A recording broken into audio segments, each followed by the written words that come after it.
Assalamualaikum warahmatullahi wabarakatuh. Saya Vita Saputri dari Prodi Akuntansi akan menjelaskan proyek saya yang berjudul Audit Pengolahan Data Elektronik atau PDE dari mata kuliah Manajemen Audit.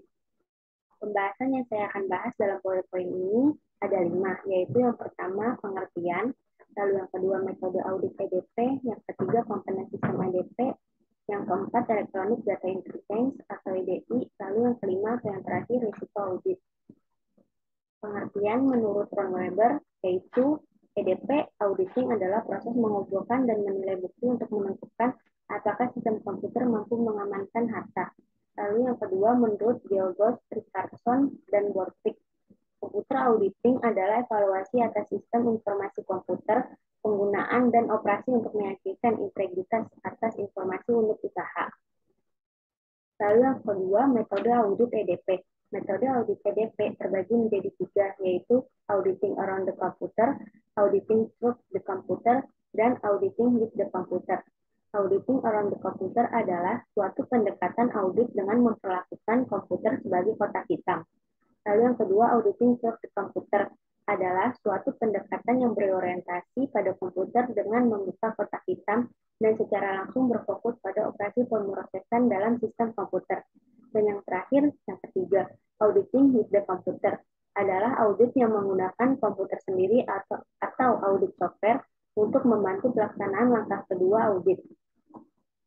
Pengertian komputer yang harus dimiliki oleh auditor dalam audit PDE yaitu Computer System, Operation, dan Software, Techniques, Management Concept and Parties, Security of Duties Function, Assessment of Risk and Threats, Auditing Concept and Parties, dan yang terakhir adalah Additional Qualification.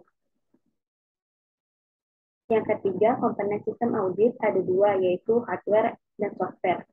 Di dalam proses EDP menggunakan hardware dalam menjalankan pekerjaannya.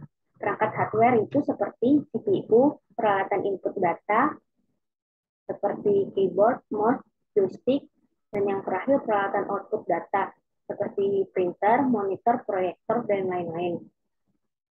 Selain menggunakan hardware, EDP juga menggunakan software tertentu untuk mengoperasikan komputer, seperti contohnya sistem program yang menjalankan fungsi umum yang dibutuhkan dalam pengoperasian komputer.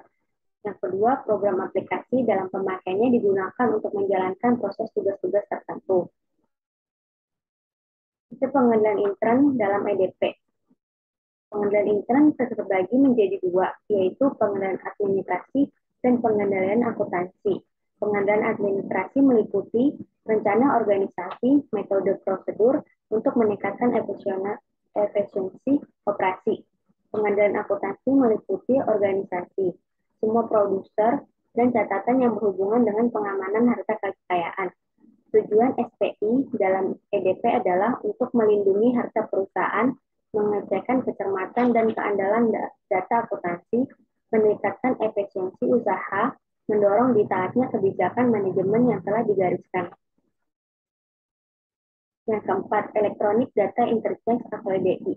Manfaat EDI di Indonesia nampaknya masih belum mengalami pertumbuhan dan perkembangan yang signifikan. Dengan EDI, perusahaan akan lebih mudah dalam melakukan pertukaran data baik di dalam internal organisasi maupun dengan pihak stakeholder.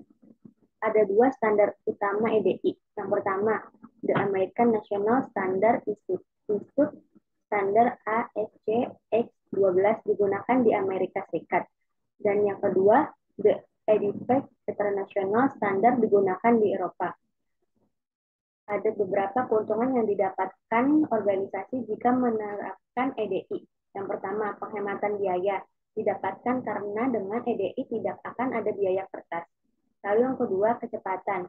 Kecepatan ini didapatkan karena dengan EDI, lead time pengiriman dokumen hanya kurang dari 1 menit. Kemudian kekuatan EDI. Kekuatan EDI akan mampu menghasilkan tingkat akurasi tinggi karena tidak ada entry data ulang. Lalu keamanan.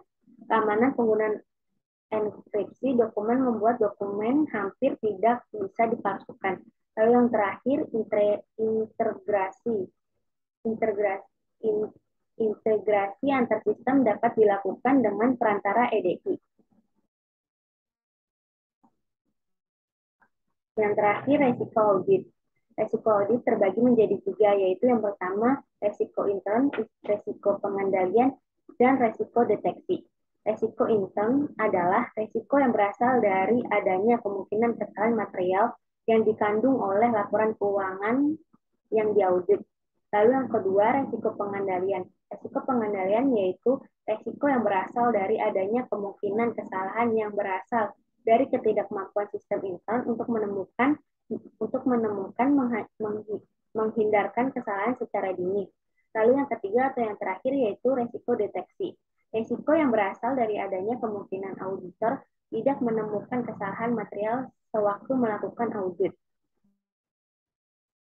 Berikut penjelasan saya mengenai audit pengolahan data elektronik. Terima kasih, mohon maaf apabila ada kesalahan dalam tutur kata. Saya akhiri, wassalamualaikum warahmatullahi wabarakatuh.